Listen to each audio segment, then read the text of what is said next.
Today we are going to see chapter number 2, that is indicator of growth and development of standard 12 commerce subject economics. So this is the fifth part of the chapter number 2 and 1 to 4th part is already linked in the description. In our last video we have seen very first indicator of development, that is growth rate of national income. But in that we have seen that the national income, there is a limitation of national income. Means if there is a increase in the national income, but the increase in the population is more than the increase in the national income, then the development is negative. So in that situation, that indicator of development does not show exact development. So here today we are going to see the second indicator of development, that is the growth rate of per capita income, where we are going to consider national income as well as population of the country, and from that we are going to try to understand how much development is there in the particular country. Let's see the second indicator of a development, that is the growth rate of per capita income.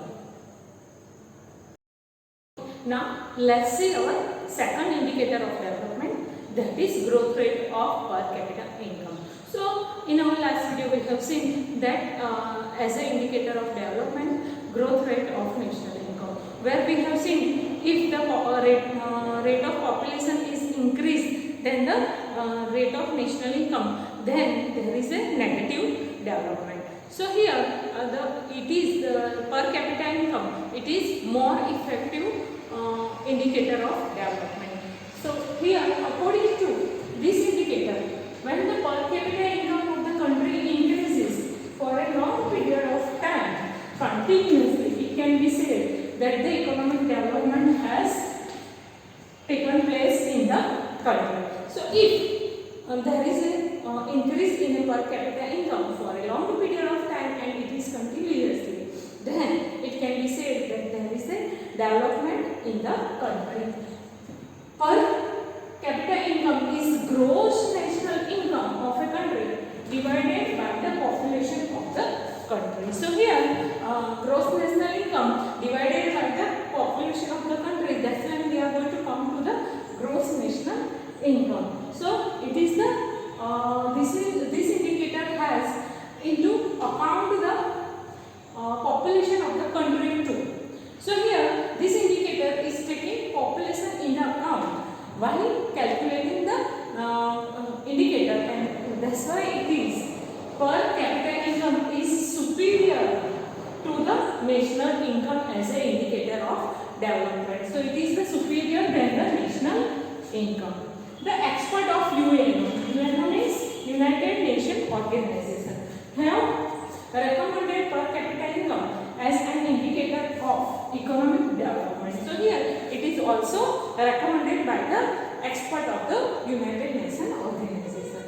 Just as national income, if per capita income is high with its rate of growth, it can be said the development has taken place. So here again the way we have taken into consideration national income, that if national income is high then the development is there. Same way here also per capita income is high with its rate of growth, then the development has taken place. But if the country's per capita income rises as faster rate, development is said to be fast, and if per capita income grows at slower rate, development is slow. So if it is rises fast, then the development is fast. If per capita income is rises at slower rate, then the development is slow. And if per capita income is constant, then there is a stagnation. That means the development is not there in the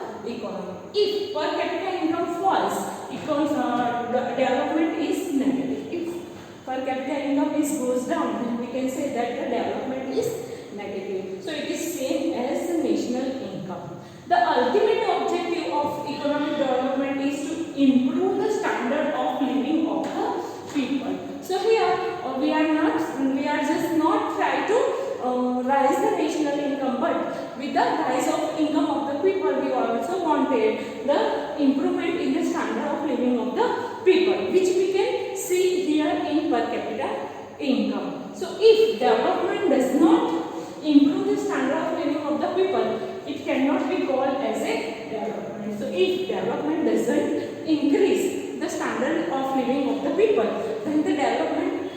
not said to be development. So here, with the help of per capita income, we can even see that the standard of living of the people has been improved, and with that we are going to get the objective of an indicator of a development. So this is the better indicator than the national income. So here the same we are trying to understand with the help of tabular information.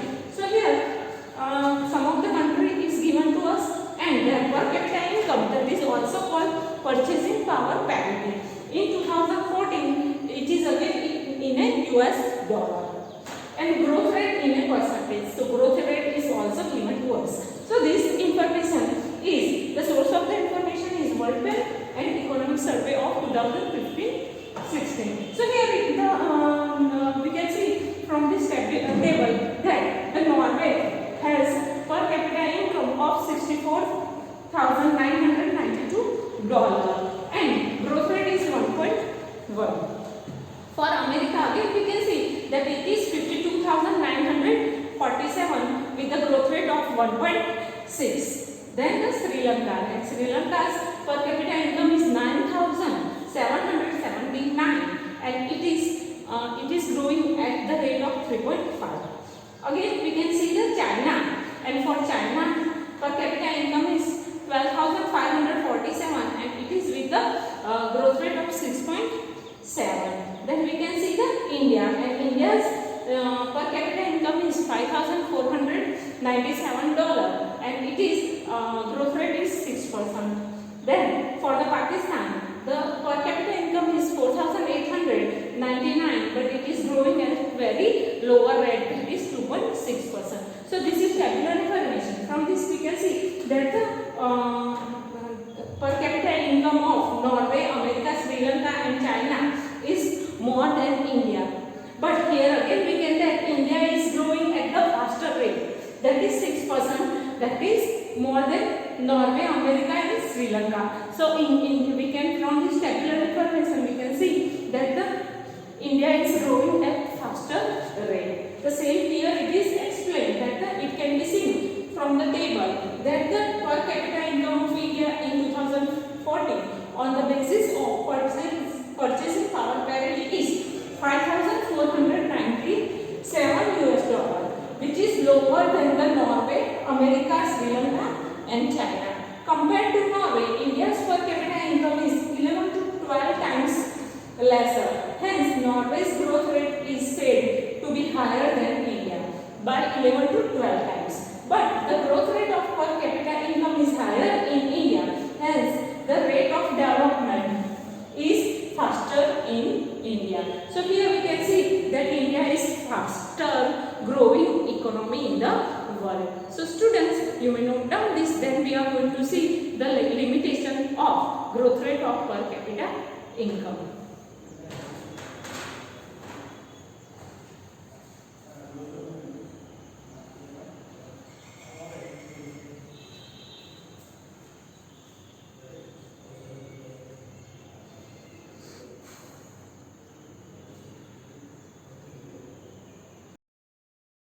Limitation of growth rate of per capita income. So here per capita income as an indicator has following limitation. In the very first is it only estimate.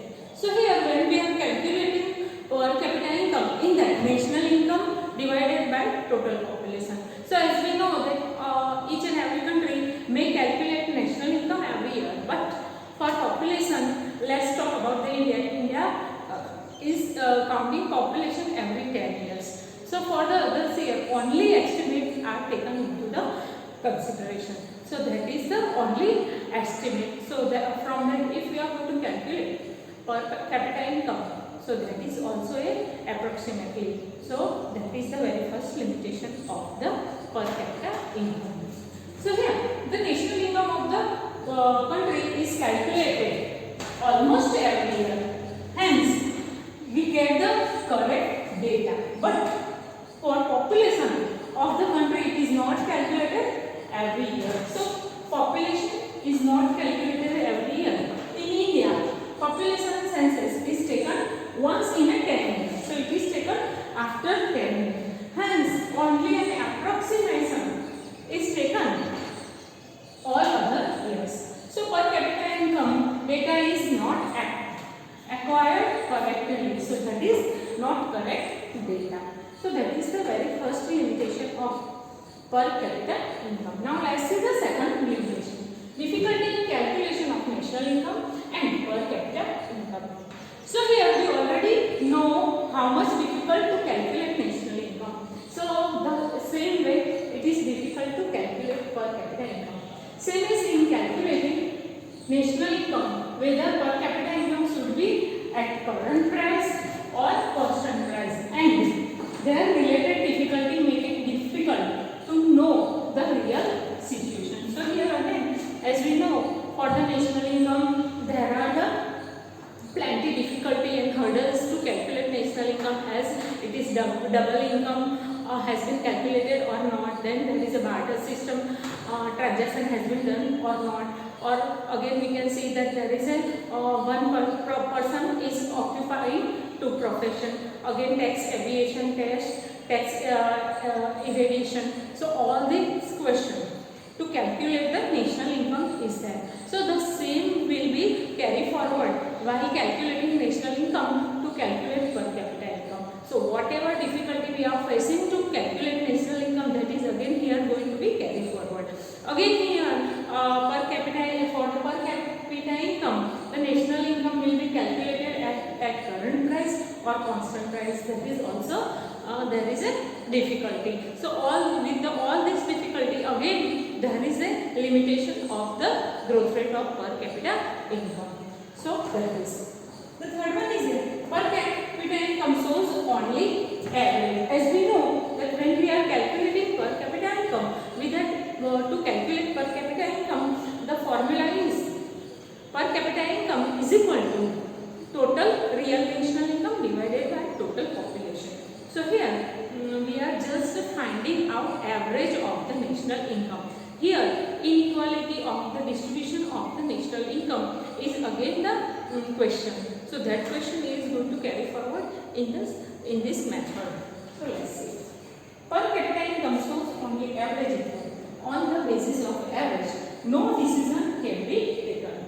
The stage of development of a country cannot be decided. So here with the help of average only, no decision should be taken place, and the stage of development cannot be decided with that. So here with increase in per capita income, equitable income distribution should be taken place. So if the national income is increasing, that national income supposed to be distributed amongst the population with an equitable distribution. If that national income is going to be distributed amongst the population in an inequitable distribution, then again the question will be there. So if income distribution is inequitable, then economic development has not been taken place. So that cannot be said that the economic development has done, because inequitable distribution means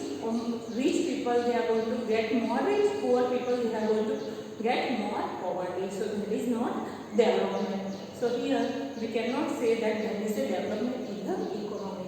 So that is. The next is a difficulty in comparison. As we know that the national income, each and every economy calculate in their currency, and again when we wanted to compare that to country, we have to convert the same into the dollar, and for the converting dollar, again the exchange rate and other scenario that we have to see and we have to consider while comparing the two per capita income of the two country. So that is the another limitation of the this method. So here per capita income of a different country are expressed in their respective currencies. So here per capita income is expressed in their currency. It will have to convert it into US dollar, and then comparison can be done. Different countries impose different control on exchange rate. So here exchange rate is different in a different country, and real exchange rate cannot be known.